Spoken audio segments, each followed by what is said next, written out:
Maka dengan niatnya itu kata Nabi SAW, fahuwa biniyati fa'ajruhu masawa. Dengan niatnya melahirkan pahala mereka sama. Pahala mereka sama. Ya. Ini penting sekali di garis bawah ini. Mestinya bagus ya. Apa manfaatnya? Sekarang hadits ini bisa kita tunggangi dengan niat kita untuk mendapatkan pahala mereka walaupun kita tidak lakukan. Nah ini pentingnya niat tuh. Jadi dikatakan pada hari kiamat nanti ada orang, tolong ingat pesan ini ya. Kata para ulama, orang yang selamat hari kiamat, orang yang lalu Nabi bilang hadits yang masyhur, innallaha la yaqbalu amalan illa ma kana khalisan liwajhi. Allah tidak akan terima amal. Kurang lebih perbedaan dasar riya dengan tidak riya itu adalah ditanya dengan tidak ditanya. Apalagi zaman sekarang. Nah. Sebentar, kamera dulu. Nah. Foto dulu, baru infak. Subhanallah. Ya.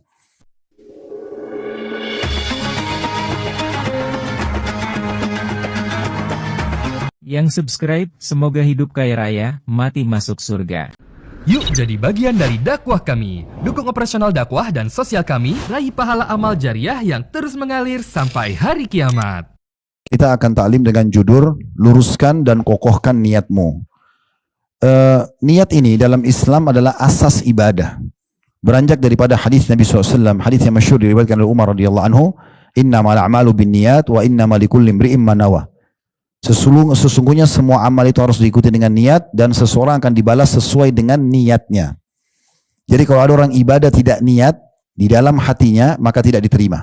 Misal contoh, ada orang hanya puasa misalnya Ramadan karena nggak enak sama lingkungannya. Dia tidak pernah niat mau puasa. Orang seperti ini tidak ada pahalanya. Orang pergi haji atau umrah seperti ini hanya karena tidak enak sama orang tuanya, sama mertuanya, sama temannya. Kemudian dia meramaikan saja. Dia bukan niat untuk ibadah umrah. Tidak ada pahalanya. Dia harus fokus ke niat dalam hatinya. Walaupun tidak ada lafaz khusus dalam niat.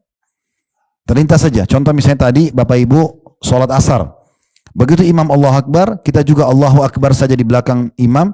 Sebenarnya dalam hati kita pasti sudah niat ingin sholat asar. Nggak mungkin sholat duhur, nggak mungkin sholat subuh. Kita juga tidak mengucapkan misalnya nawait usolli fardhu salatil asr misalnya, maka sudah mau tidak mau kita niat dalam hati untuk asar. Begitu juga kita tanpa mengucapkan makmuman, kita sudah tahu diri kita jadi makmum. Yang penting terlintas dalam hati niat itu. Dalam mazhab Syafi'i, masalah lafaz niat itu yang usolli fardhu salatid duhur atau nawaitu shoma gadin itu penyempurna, bukan asas.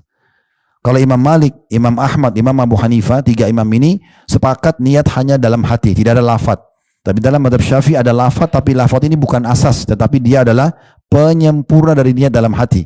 Kalau ada orang mengatakan usolli fardhu salat tidur, tapi hatinya tidak niat sholat, tidak diterima. Tapi kalau ada orang niat dalam hati sholat, dia tidak ucapkan dengan lisan, tetap pahala sholatnya sah. Oleh karena itu tempat niat di dalam hati. Niat ini berarti dari hadis tadi yang saya sebutkan harus ada. Ya, wajib ada, muncul, mau semua ibadah, apapun itu sifatnya. Dan niat ini sangat berpengaruh kepada kekuatan kita mengerjakan ibadah dan konsistensi kita dalam mempertahankannya. Kalau bahasa lain niat itu sebenarnya sugesti. Ya, sugestinya. Saya niat mau bangun sholat malam. Nah kita sugesti diri kita untuk bangun sholat tahajud. Saya niat mau umrah, saya niat mau baca Quran, mengkhatamnya. Saya niat mau bersedekah, saya niat mau jihad. Itu namanya kita mensugesti diri kita untuk mengerjakan ibadah tersebut. Dan ini harus ada dan dihadirkan di dalam hati kita. Saya sudah bilang tadi tidak ada lafaz khusus. Niat apa terlintas di benak kita untuk itu atau di hati kita maka sudah cukup. Niat ini teman-teman sekalian akan menentukan juga arah balasan kita. Kalau kita niat baik maka akan dapat balasan sesuai dengan baik. Kalau kita niat buruk akan dapat hukumannya. Pernah dibahas oleh para ulama fikih. Kalau ada orang dia niat, maaf ini sebagai contoh ya. Dulu kami diberikan pelajaran seperti itu. Kalau ada orang melihat seorang wanita yang tidak halal, wanita di kegelapan malam, lalu dia niat ingin memerkosanya, ya, dia datang, dia jahatin perempuan tersebut, dia perkosa. Setelah dia perkosa, terang lampu ternyata istrinya sendiri. Apakah dia berdosa atau tidak? Dosa. Tetap dicatat dosa zina. Karena dia niat tadi mau memerkosa, mau zina. Walaupun itu istrinya sendiri. Karena tadi dia tidak tahu kalau itu istrinya. Dia memang sudah laksanakan niatnya untuk kejahatan. Padahal terbukti itu bukan, itu sebenarnya halal buat dia. Kan begitu. Sama orang mengambil uang, dia niat mencuri. Walaupun nanti ketahuan setelah dia mencuri, ternyata dia tahu itu uangnya dia sendiri, tetap dia mendapatkan dosanya karena dia niat awal untuk mencuri. Ini hati-hati. Ya. Nabi SAW mengatakan dalam sebuah hadis riwayat Muslim, "Idzal taqal muslimani bisayfihima fal qatil waqtul finnar." Kalau dua orang muslim bertemu dua-duanya dengan pedang, saling menyerang, maka orang yang dibunuh dan orang yang membunuh dua-duanya di neraka. Maka kata para sahabat, ya Rasulullah, hadzal qatil fama balul maqtul. Wahai Rasulullah, kalau pembunuh masuk di akal kami untuk dihukum, dia membunuh. Tapi orang yang dibunuh, kata Nabi SAW, فَإِنَّهُ كَانَ حَرِيصًا عَلَى قَتْلِ صَاحِبِهِ. Dia juga masuk neraka. Kenapa? Karena sebenarnya kalau dia tidak dibunuh, dia akan membunuh. Dia udah niat mau membunuh, maka dibalas dengan itu. Hati-hati, ya. Hati-hati Bapak Ibu sekalian. Jadi mengontrol niat ini luar biasa. Sebuah niat itu, dari mulai niat Bapak Ibu sekalian, hal yang kecil bisa jadi hal yang besar. Contoh, kita hanya niat untuk membantu seseorang jatuh di pinggir jalan. Kita niat untuk membantu saja. Tapi ternyata, ya, hanya saya mendirikan dia dari jatuh dari motor untuk berdiri naik ke motornya. Tapi setelah kita bantu, ternyata kita lihat orang ini butuh rumah sakit. Kita kembangkan niat kita untuk membantu dia bawa ke rumah sakit. Ke rumah sakit gak ada duitnya. Kita niat lagi untuk membayarkan dia. Ini kan berkembang terus. Sehingga satu sama yang lain dari yang kecil bisa menjadi yang besar. Ya, bisa menjadi yang besar gitu ya. Berapa banyak orang dia tidak sadari pahala melimpah dia dapatkan karena niatnya. Berapa banyak orang tidak sadar berapa banyak dosa yang dia dapat karena niatnya. Maka ini harus hati-hati. Dalam sebuah hadis yang lain kata Nabi SAW, ini penting kita fahami masalah niat ya. Man hamma bihasanatin walam ya'malha. Kata Nabi SAW, siapa yang niat mengerjakan satu perbuatan baik, baru niat. Belum dia kerjakan. Dia belum sempat kerjakan. Misal nanti Bapak Ibu malam sebelum tidur niat mau bangun sholat tahajud. Saya selalu pertapkan dalam diri saya dan saya mengajak jemaah sekalian lakukan. Jangan tidur malam hari kecuali sudah niat mau tahajud. Niat saja. Masalah kita bangun belum bangun itu tidak ada masalah. Ya. Karena kalau kita niat dalam hadis ini baru niat, kutiba lahu hasanatun kamilah. Dicatatkan baginya pahala lengkap ibadah yang dia niatkan. Fa'in amilaha, kalau dia sempat kerjakan apa yang dia niat, dia bangun malam, dia sholat tahajud betul. Kutiba lahu asyru adhafiha. Akan dicatatkan baginya 10 kali lipat ila sab'amiyah di'fin.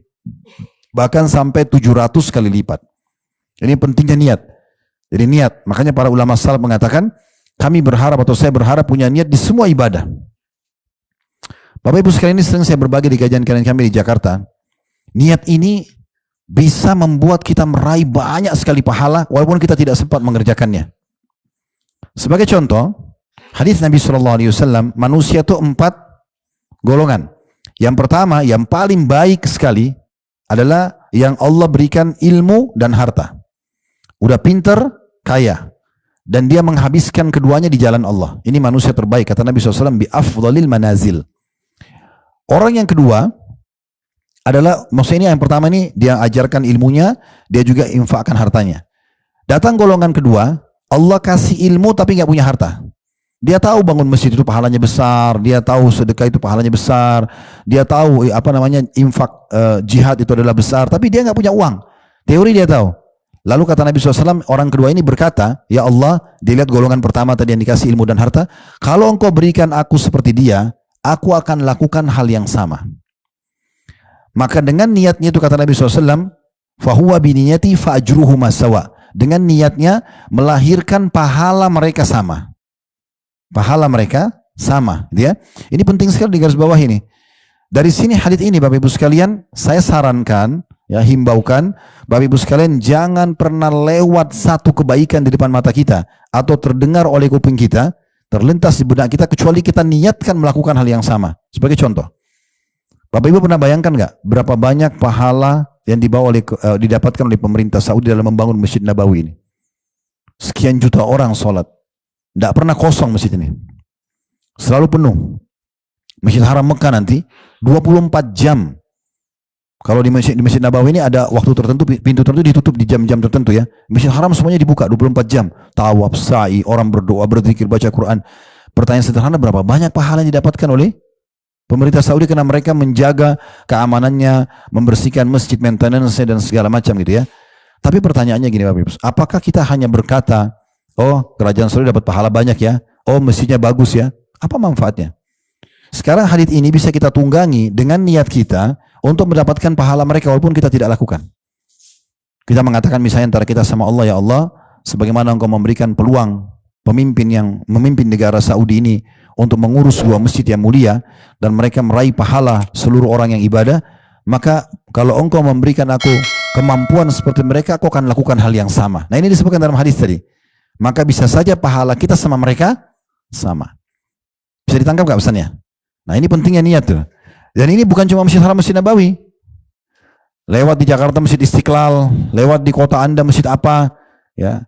Atau ada orang lagi bakti orang tuanya, ada orang lagi sedekah, apa saja kebaikan-kebaikan, kita niatkan, ya Allah kalau engkau berikan seperti dia kepadaku, aku akan buat yang sama.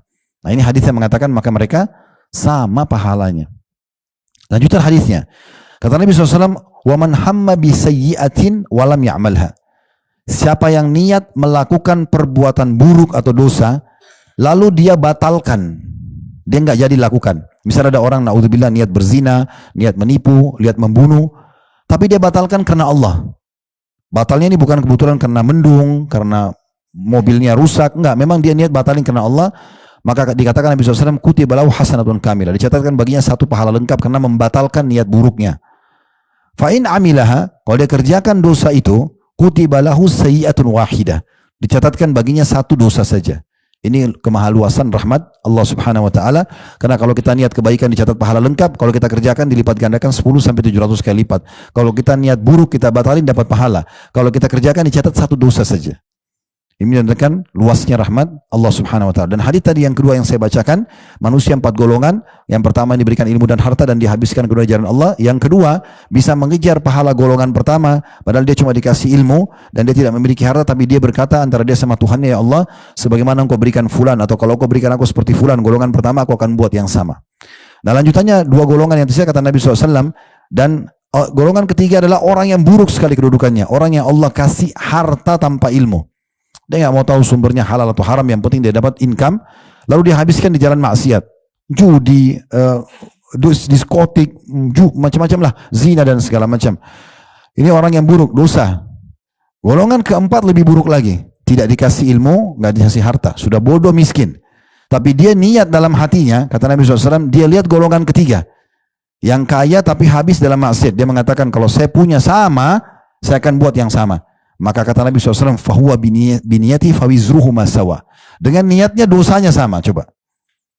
Jadi kalau ada orang lihat orang maksiat, ya dia lagi joget-joget di diskotik, lagi berzina, oh enak ya, coba saya juga seperti dia, saya akan buat. Ah, sama dosanya. Cuma ngomong gitu doang, cuma niat. Ya. Makanya kalau kita lihat keburukan, justru kita berlindung kepada Allah Subhanahu Wa Taala, jangan sampai kita terjerumus padanya. Makanya niat itu penting, Bapak Ibu sekalian. Ya, kita bicara masalah niat ini penting, karena dia adalah asas segalanya. Yahya bin Katsir, ini saya akan coba bacakan sekarang beberapa pendapat ulama salaf berhubungan dengan masalah niat ini. Seseorang yang bernama Yahya bin Katsir rahimahullah berkata, pelajarilah niat itu, karena niat itu lebih sampai daripada amal. Maksudnya baru niat sudah dapat pahalanya walaupun belum dikerjakan. Ya, misalnya Bapak Ibu bilang, nanti saya mau haji tahun ini, walaupun kita belum haji sudah dapat pahalanya. Makanya dia lebih dulu sampai dicatat pahala sebelum amal. Dan amal itu tidak akan diterima kecuali dimulai dengan niat. Nah itu. Makanya penting sekali untuk punya niat. Abdullah bin Abi Jamrah rahimahullah, seseorang ulama juga mengatakan, aku ingin kalau seandainya di antara fuqaha atau ahli fikih ada yang kesibukannya hanya mengajarkan kepada orang-orang niat mereka dalam mengerjakan suatu amal. Dan hanya duduk mengajarkan masalah niat saja. Supaya manusia itu faham pentingnya niat, seperti kita pelajari ini. Ini ulama lain yang mengatakan, saya berharap semua ulama fikih itu justru fokus mengajarkan umat Islam ini dengan niat dulu. Supaya mereka faham bagaimana mereka memperbaiki dan membangun pondasi dasar ibadah mereka. Seorang ulama tabi'in bernama Sufyan Ats-Tsauri rahimahullah.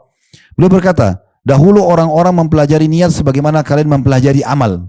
Maksudnya para sahabat-sahabat Nabi, mereka fokus belajar bagaimana menghadirkan niat dalam hati dan menjaganya supaya ikhlas karena Allah, sebagaimana kalian sibuk belajar amal. Belajar tata cara sholat, belajar tata cara puasa, tapi kita tidak pernah peduli dengan bagaimana mempertahankan dan mengikhlaskan niatnya. Beliau mengatakan, dulu orang-orang dulu para sahabat Nabi, mereka betul-betul serius mempelajari niat dan mempertahankan dalam hati keikhlasannya, sebagaimana kalian sibuk belajar mempelajari amal-amal. Kemudian teman-teman sekalian, Yahya bin Katsir juga sempat menyebutkan sebuah statement tentang Abu Bakar radhiyallahu anhu. Beliau mengatakan Abu Bakar mengungguli kaum Khawarij. Kaum Khawarij ini kaum yang mengaku Islam tapi banyak membunuh kaum muslimin, ya. Abu Bakar mengungguli mereka dalam hal ibadah karena niatnya. Di samping itu amalan yang kecil akan menjadi besar karena niatnya. Maksudnya Abu Bakar itu faham benar. Dia niat yang benar supaya dapat pahalanya, lalu dia kerjakan apa yang dia niatkan. Sementara kaum Khawarij tidak seperti itu, mereka justru sibuk dengan hal-hal yang menjauhkan mereka dari niat yang benar. Kemudian juga dikatakan oleh Ibnu Hazm rahimahullah, salah satu ulama yang tinggal di Spanyol, niat itu rahasia suatu ibadah dan ruhnya. Niat itu adalah rahasia suatu ibadah, maksudnya dia adalah yang akan menyempurnakannya, dan ruhnya. Tidak akan ada maknanya tanpa niat. Tadi saya sudah bilang, walaupun dia keluarkan biaya besar, tapi dia tidak niat. Tadi di Uhud sempat kita ceritakan. Ingat cerita tadi tentang Kazman. Orang yang masuk ke medan perang, nembas musuh sana sini, ya. Kemudian sahabat mengatakan, ini ahli surga. Kata Nabi SAW, tidak, ahli neraka. Karena sahabat curiga diikutin. Ternyata dia ditebas oleh musuh, betisnya sobek, berdarah karena kesakitan, dia ke pinggir lapangan perang, medan perang, lalu kemudian dia menusuk dirinya dan dia mengatakan, aku hanya berperang untuk kaumku. Niatnya tidak seperti apa yang orang lihat. Ya. Niat itu Bapak Ibu sekalian bisa saja Anda rekayasa di depan orang, seakan-akan Anda ikhlas, tapi Allah Maha tahu mana niat ikhlas. Ada sebuah hadis yang agung sekali.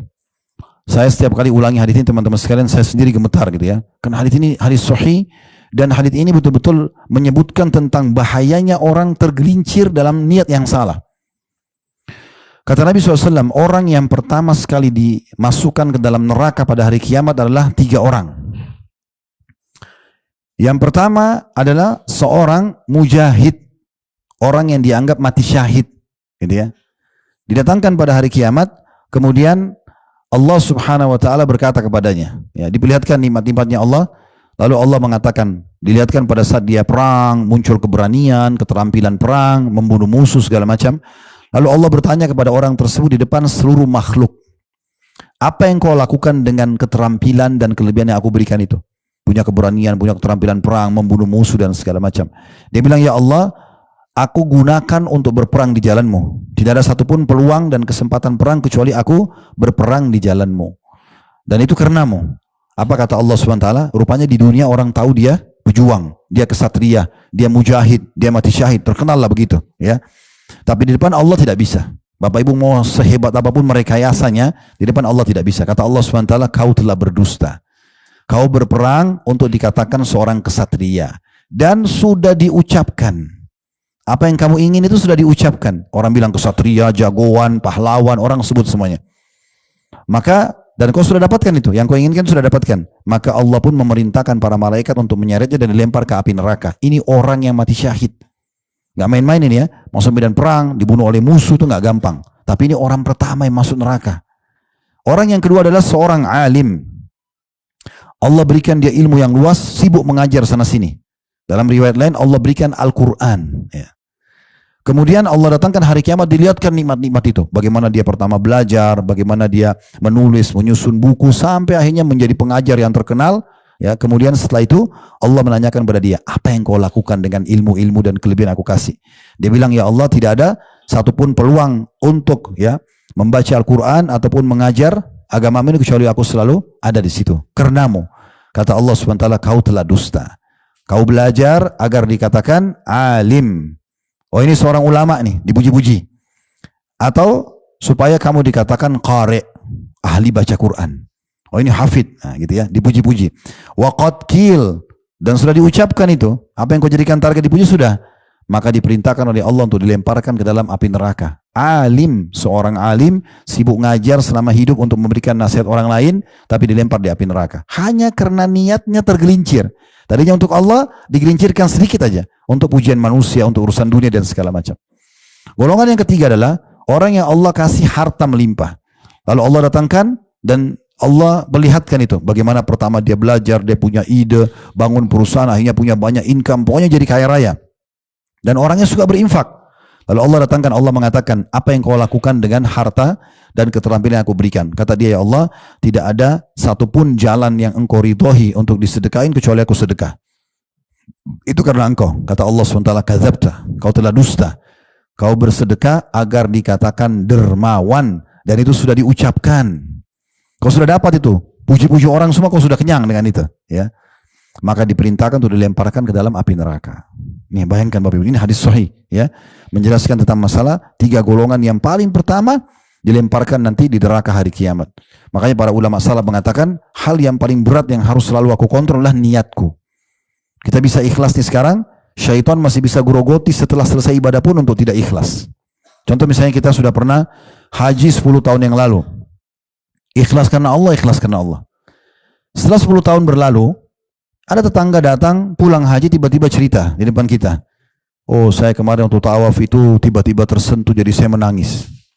Oh, saya waktu di Arafah saya menangis. Misal contoh.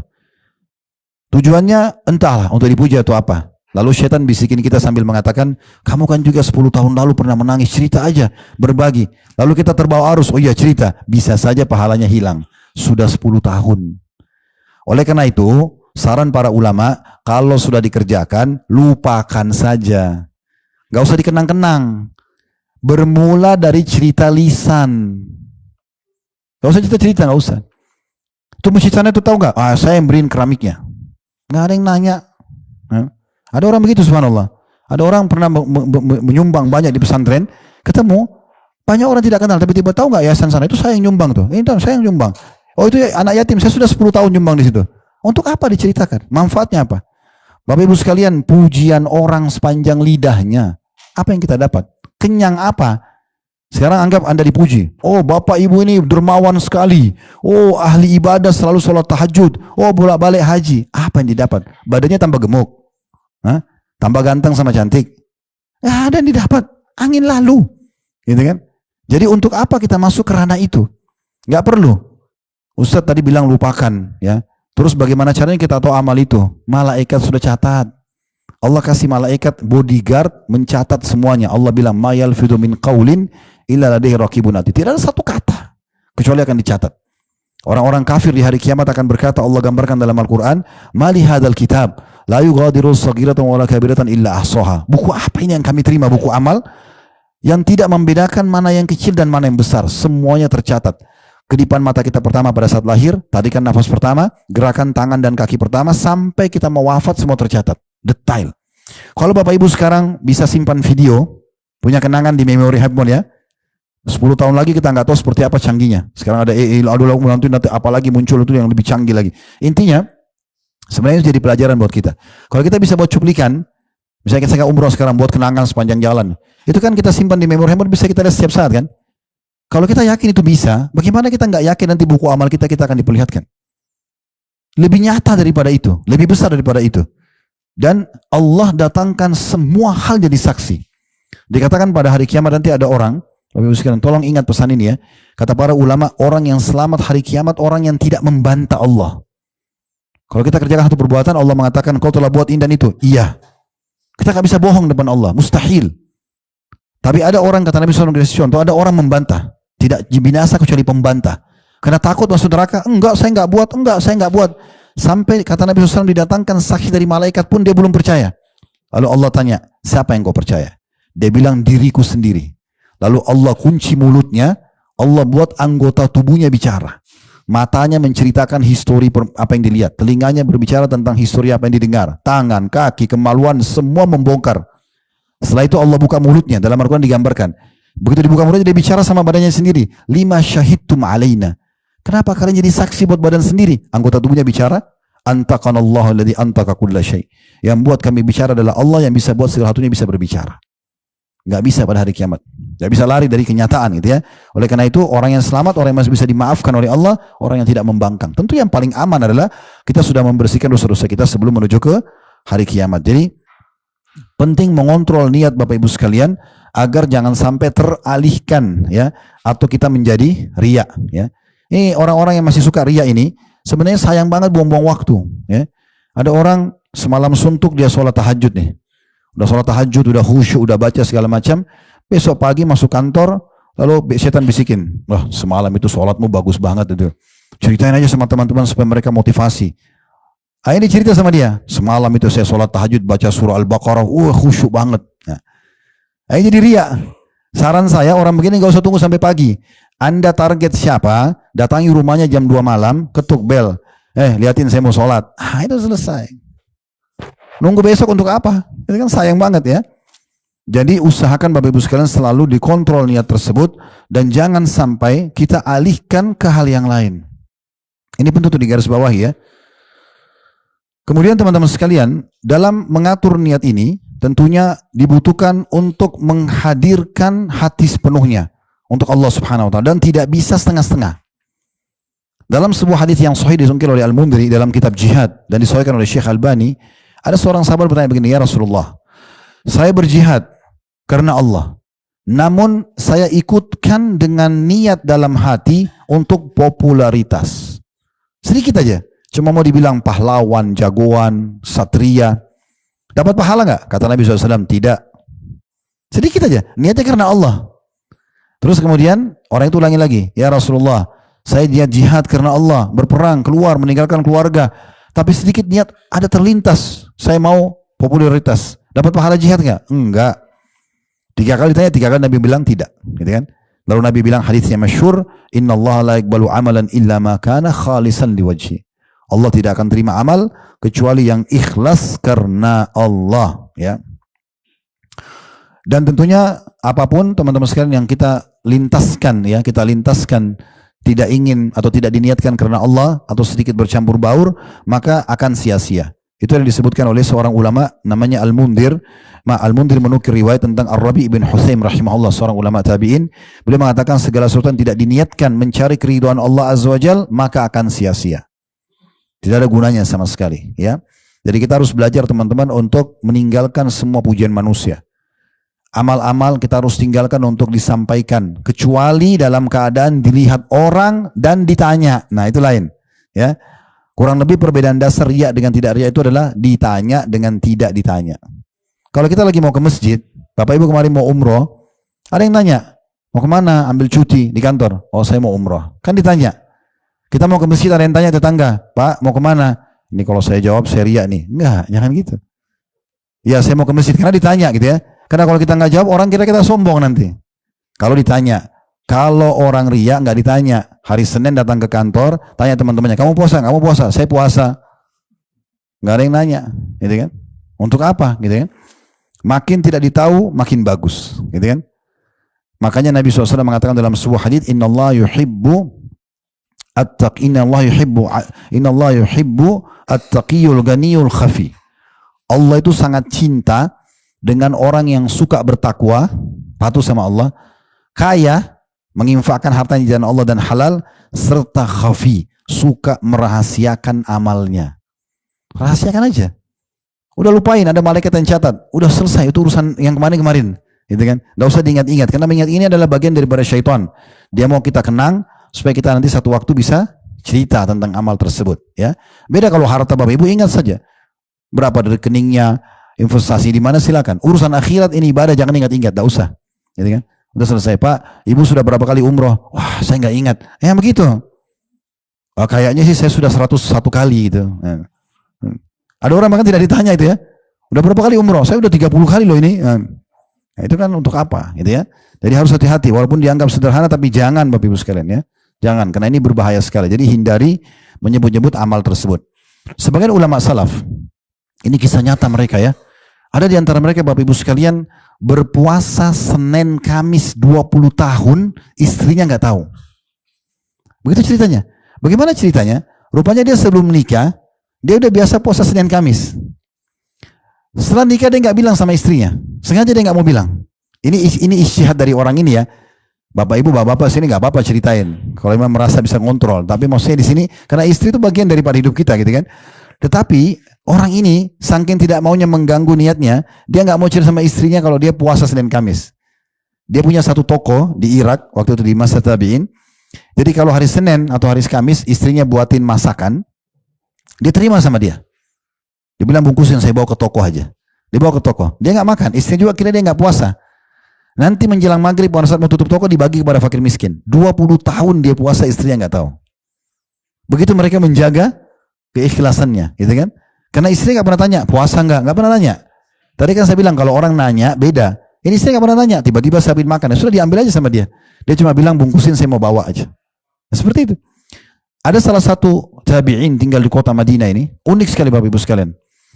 Itu ketahuan dia berinfak 20 tahun kepada 100 kakak muslim orang miskin di Madinah. Satu rumah dikasih satu bungkus gandum, entah berapa kilo isinya. Setiap malam selama 20 tahun, orang-orang miskin tidak tahu kalau dia yang berinfak. Apa yang dilakukan? Waktu dia meninggal dunia dan dimandikan jenazahnya, ditemukan di pundak sebelah kanannya, itu ada bekas warna hitam. Karena suka pikul barang berat. Lalu orang-orang yang mandikan jenazahnya setelah dikuburkan tanya istrinya, ada apa dengan pundak suami anda? Kenapa begitu? Dia bilang, saya juga tidak tahu. Selama ini saya juga tidak pernah tanya kenapa pundaknya gitu ya. Tapi saya biasa lihat suami saya selepas tahajud, antara tahajud dengan sholat subuh, itu dia suka angkat karung yang besar, dia naik kuda lalu dia jalan. Saya tidak tahu kemana.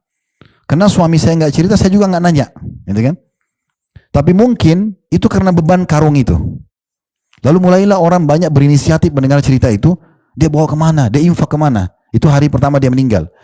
Malam hari itu mulai muncul kecurigaan masyarakat di kotanya karena 100 kakak yang suka dapat bantuan gandum itu tidak dapat lagi bantuan. Hari kedua udah nggak ada, hari ketiga nggak ada. Barulah orang tahu ternyata yang membagi selama ini gandum adalah dia. Bayangkan dia bungkus gandum tersebut, dia datang ke orang miskin, dia target 100 kakak, dia taruh, dia pergi. Dia nggak pernah ketuk, ini dari saya ya. Apalagi zaman sekarang. Nah. Sebentar, kamera dulu. Nah. Foto dulu. Baru infak, subhanallah ya. Itu bayangkan, mereka berinfak, orang yang terima aja nggak tahu. Ini luar biasa ya. Terlalu banyak di antara kalangan para ulama-ulama kita, kisah salafus saleh, kisah klasik di masa kita sekarang pun, yang mereka teman-teman sekalian berinfak, membantu orang, menjenguk orang sakit, tidak ada yang tahu. Kalau kisah klasiknya pernah terjadi di masa Umar radhiyallahu anhu. Setelah Nabi SAW meninggal, Umar pernah punya hajat kepada Abu Bakar satu waktu. Habis duhur, antara duhur sama asar, biasanya ini masa kailulah ya, waktu istirahat siang. Maka Umar bilang begini, saya ingin bicara sama Abu Bakar masalah umat, masalah negara. Waktu itu karena Umar ini jadi penasihatnya Abu Bakar di masa kerajaannya. Maka dia bilang, sebentar saya akan ngomong. Abu Bakar keluar dari masjid menuju ke rumahnya. Umar lihat, oh menuju ke rumahnya, nanti saya ke rumahnya aja. Ini pertama kali Umar mendatangi rumah Abu Bakar di siang hari. Ringkas cerita, Abu Bakar sudah tidak ada, Umar sudah selesai hajatnya di masjid, dia langsung ke rumah Abu Bakar. Dia ucapin salam sama istri Abu Bakar, dijawab lalu dia bilang, saya mau ketemu sama Abu Bakar. Kata istri Abu Bakar begini, Abu Bakar nggak pernah pulang rumah jam begini. Nggak pernah ada di rumah nih. Nanti habis asar dia baru ada di rumah. Umar bilang, tapi hampir setiap hari kami lihat dia pulang menuju ke rumah. Kata istrinya tidak pernah dia pulang. Umar ini, dia ingin tahu ya Abu Bakar buat apa. Ya. Besok, habis sholat duhur, Umar sengaja mengikuti Abu Bakar. Tapi diam-diam. Abu Bakar jalan, Umar ikuti dari belakang. Maka Abu Bakar jalan, Bapak Ibu sekalian. Begitu lewat rumahnya, depan rumahnya, Abu Bakar lihat kiri kanan, nggak ada orang, Abu Bakar lurus lagi. Menuju ke ujung kota Madinah. Gitu ya. Umar dari jauh, Umar ikutin terus. Sampai tiba di satu rumah, di pojok Madinah, rumah orang yang miskin. Ada satu rumah orang miskin, rumah biasa. Abu Bakar salam masuk ke dalam. Sekian berapa lama Abu Bakar di dalam, Umar tidak tahu dia buat apa, sampai Abu Bakar keluar, menjelang asar lalu pergi. Langsung ke masjid. Umar penasaran masuk ke rumah tersebut. Assalamualaikum, waalaikumsalam. Ternyata dalam rumah itu ada seorang nenek yang matanya buta. Lalu kata Umar, wahai ibu, siapa tadi yang datang itu? Apa kata ibu tersebut? Saya tidak tahu namanya. Abu Bakar tidak bilang, saya Abu Bakar ya. Nah, saya tidak tahu namanya. Lalu orang itu buat apa ibu di sini? Setiap hari orang itu datang, cuciin baju saya, bersihin rumah saya, masakin buat saya. Sudah berapa lama berjalan? Dari dulu waktu Nabi masih hidup. Gak ada yang tahu. Umar menangis lalu mengatakan apa? Sungguh dengan inilah Abu Bakar mendahului kami. Coba bayangkan bagaimana mereka menjaga amal mereka. Dari masa Nabi sampai masa kerajaannya dan seorang raja, dia jalan, dia penuhi kebutuhan seorang janda buta mata, tidak ada yang tahu. Ya. Ini luar biasa. Makanya teman-teman sekalian, begitulah mereka luar biasa dalam menjaga niat-niat mereka. Allahu a'lam. Baik, kita akan lanjutkan nanti insyaallah di kajian kita di Taif ya. Masih sama ya, luruskan dan kokohkan niatmu, episode kedua. Nanti akan ada kisah-kisah yang unik secara keimanan akan kita bahas pada pertemuan itu insyaAllah ya. Itu saja, semoga insyaAllah sehat selalu, diterima seluruh amal-amal soleh kita semuanya, diikhlaskan niat, dan semoga Allah jauhkan kita dari riya, dan semoga jauhkan juga dari segala mara bahaya, dan semoga Allah subhanahu wa ta'ala memberikan kita pulang untuk terus melaksanakan ibadah-ibadah di dua kota suci ini. Subhanakallahumma bihamdika, asyhadu an la ilaha illa anta astaghfiruka wa atubu ilaik. Wassalamualaikum warahmatullahi wabarakatuh.